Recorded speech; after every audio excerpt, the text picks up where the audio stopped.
I want to walk you through a PvP deck and playstyle that I think is going to be the easiest, most viable for people to get their feet wet in PvP and get started diving in with something that's easy to play and can stack up some wins in those initial ladders. And I do have a video here on the channel ranking every single leader in respect to progression for beginners. So definitely check that video out. I'll remember to link to it down below if you haven't seen my thoughts on every single leader as far as investing in them early game. But right now we're going with Tyrion because of his ability to crank out heals and just passively keep our army alive while also being his own tank. So he's sturdy himself. He's not one of these leaders where you've got some sort of special mechanic or you're a ranged DPSer and then you have to worry about what tank do I bring, what's going to be my front line, how do I keep my DPSers alive.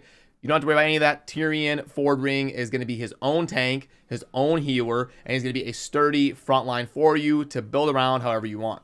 And because of that, when it comes to the talent to choose for Tyrion, I think either one, Divine Shield or By the Light, is going to be a good choice. Divine Shield is going to help him absorb damage and give him time to heal himself and keep him in the fight. And then also By the Light is going to heal the primary target for twice as much, so it will enable you to keep your allies alive a little bit more often. So depending on the situation you're in, both of those will be great. Consecrate doesn't really lend itself to the playstyle I'm going for when I want to use him as a sustain and a healer support in the front line. I don't really want more damage from him. I want more healing and life and utility and sustain. And then for the deck that we're taking into PvP, which by the way, you see these little icons right here. These are going to be slots in your deck that you want to line up to get bonus levels. Now, when you're first getting started in PvP, it's not going to be a huge deal because everything's going to be normalized to level 1. So you can kind of play around with whatever minis you want and they'll be level 1. But you do want to definitely unlock these talents when you see them in the shop for minis you're going to be using a lot in different decks, because you'll get insanely game-changing ones like this one right here for the Griffin Rider that makes it an auto S tier mini because you get +3 range on the Griffin Rider. It takes it from a decent mini to an S tier mini.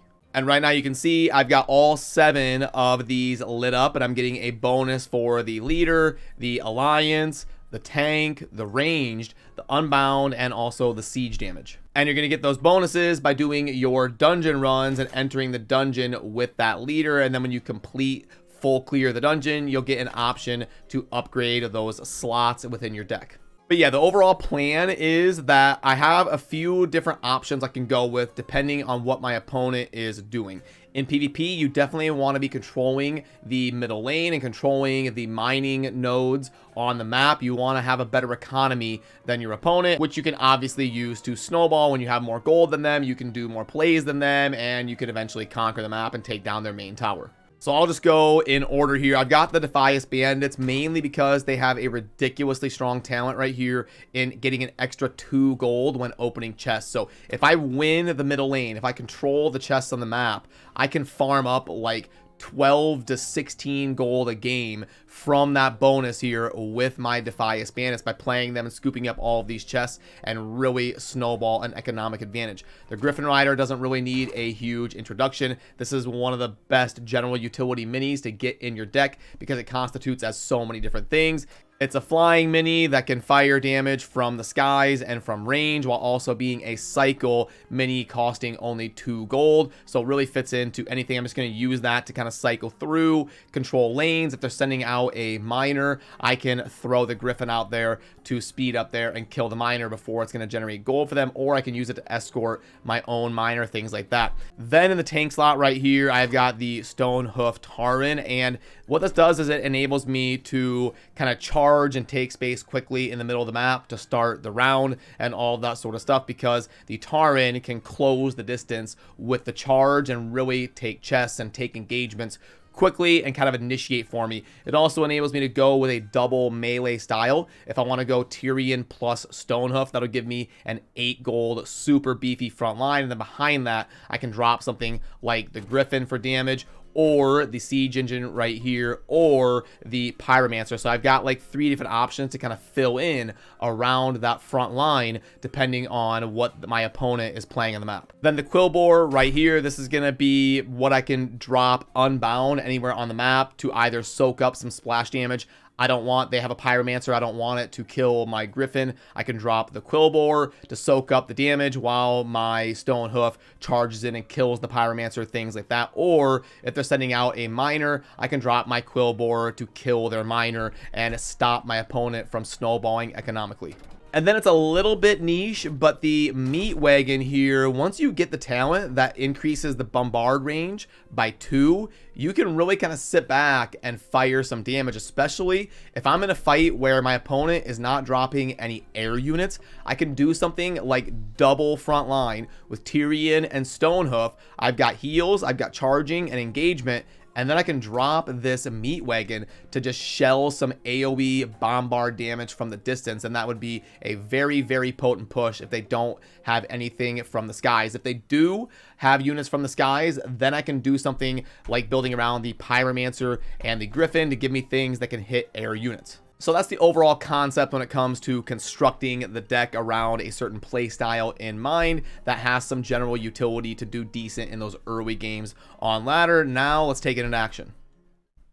So okay, let's load up a match here in PvP, and then I'll talk about the thought process and what's going on when I'm kind of playing through the match based on what's happening on the map, and give you a little bit of a look into the playstyle here. So okay, we load in, we want to look at what we're going up against. We're going up against Rend, so let's control the middle.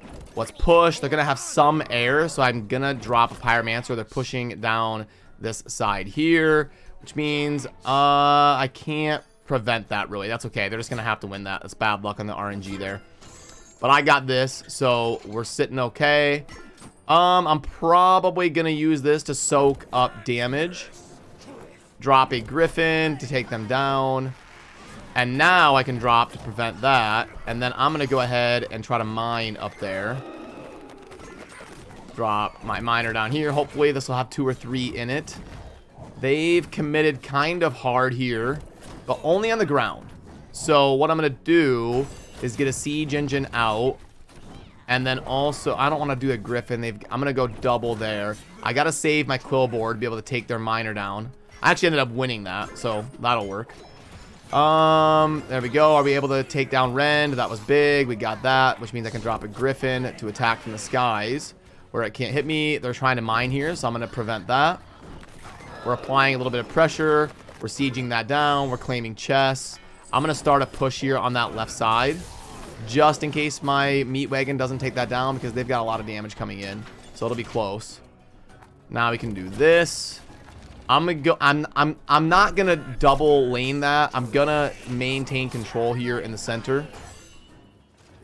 I didn't mean to go to the right there. Those whelps are probably gonna hurt. I ended up taking that tower, so we're in a pretty good spot. I just don't want them to get me here on the right side. We're gonna get a big gold bonus right there. Boom! Look at that. That 4. That's huge. Is that a Flame Walker? We better stay at range and stay in the air versus that. I'm going to try to steal their gold over here. We're applying pressure. We have enough momentum to just push it. The vultures can be rough when they're killing miners. They can start to snowball and get a pretty big mass, but going to be totally fine. We are close enough on the tower. We had enough momentum there. We controlled the center, and we were able to kind of deal with the different things they were throwing at us and slowly kind of squeeze for the advantage. And why not? Let's do one more here just to kind of show you more than one game. It'll probably be Baron, if I had to guess. Baron's probably the most popular leader in PvP that you're going to end up going up against a lot. Yep, there it is. There is Baron. So you're going to have the skeletons kind of flowing down all sides of the map because it spawns skeletons based on where you're at. So you really got to kind of watch your miners and be careful about just kind of sending random things out because you can lose them pretty quickly. I don't see where they're pushing yet. Griffin's just kind of a safe call. Okay, they're gonna be pushing this right. Let's see how much they commit. Okay, so I want a little bit of action over here. They're all on the ground. They did get that one there with a skeleton pyromancer. I might try to nab this miner, soak up a little bit there. Can I push the left side? They're probably gonna win that. That pyromancer is pretty brutal. I was able to get the miner. I want to take this seriously here. Heal this up. I don't want to drop the griffin. I'm gonna try to escort a miner on this side. That'll be fine versus the skeletons. I hear them dropping a miner. Pyromancer will be good versus that. I don't want to give them that gold, though. They're controlling the middle with their Baron, which is a little bit brutal, but I'm controlling... Thought I had that gold controlled, but that didn't work out. And yeah, Baron is just a tough one. I gotta get that gold on the left side. There's their double Baron. Are they trying to mine? They're not. I have to control these two sides because I don't think it's going to happen in the middle for me. And hopefully I can. That's going to be a good Griffin right there. Let's go double Griffin on the sides. They kind of have the middle, so it is what it is. I'll try to steal a chest if I can get it. Okay, that's good. I'm taking some of their gold. I'm starting to get an advantage here. They ran out of steam. Or did they... No, they're still playing. They're still dropping cards here. And, okay, now if I'm getting these middle chests, it's over. Yeah, they're here. They dropped the Baron there to defend. I don't know if they were just struggling on gold or what. I'm going to drop a tank in front of those. We will take that down, and then I should have enough of a gold momentum. Once they don't have the tower, you get the skeleton barrage alleviated a little bit. So now I can kind of... I'm going to wait for that and then push from here. There we go. Let's go double melee with a siege engine. And then a griffin right there. And we are taking it down. I want to do one more because this one was a little bit weird. I don't know if they like went AFK for a little bit. It seemed like for 10 seconds there, they kind of lost their flow. I don't know if they got distracted or whatnot. So I'm going to do one more where it's a little bit more consistent because that one was really touchy and could have really gone either way. And then I kind of was able to grasp when they didn't do anything for 10 seconds. So let's fire it up. I wonder if we're going to be facing the Baron again. Probably half your matches are going to be up against Baron. He's just so good. I'll have to do a video here at some point. But the thing is, it's a little bit different of a play style. Definitely a strong leader. I think this style is a little bit just kind of more intuitive. You just get big pushes and you heal them up and you go. So, okay, they've got the Thalnos. I need the charge. So I got to deal with that Thalnos. So I'm going to go double melee. Okay, I need to take care of that right here. Okay, so they're all ground. I can go with a siege engine. I got their miner. I want to force them to deal with my miner. Okay, we should win this. They had to drop a griffin over there, and it looks like I'm going to get this gold here. Looks like I'm winning the center. Should be GG at this point. That griffin's just a dry griffin. It's going to run into my tower. I want to try and take down their tower over here on the left. We'll charge in behind there. Yeah, that griffin falls down. I will start in the back line with a griffin. I'll try to steal their gold node here. I'll escort with a pyromancer. Drop this. Drop a miner.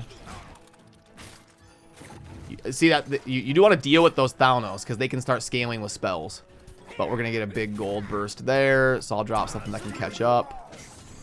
Drop a griffin. Oh, let me look how much value they're gonna get in the middle there. So yeah, I really gotta stay low on my gold or I'm gonna start wasting. But yeah, just completely insane. Once you get control with a style like this that helps you farm more gold with those bandits, you're gonna just absolutely crush and snowball. So there we have it. That's kind of a beginner-friendly playstyle that should help you dive in and get started in PvP with Tyrion, who is just a very consistent performer with the heals and pushes and simple mechanics to understand. But since Baron is probably the most popular PvP leader, my next video will be showcasing how to play effectively with Baron, and I'll take him for a spin out in the PvP battlefield. So it would mean a lot to earn your sub today if you enjoy daily Warcraft Rumble content, and I will see you soon in the next video. Peace.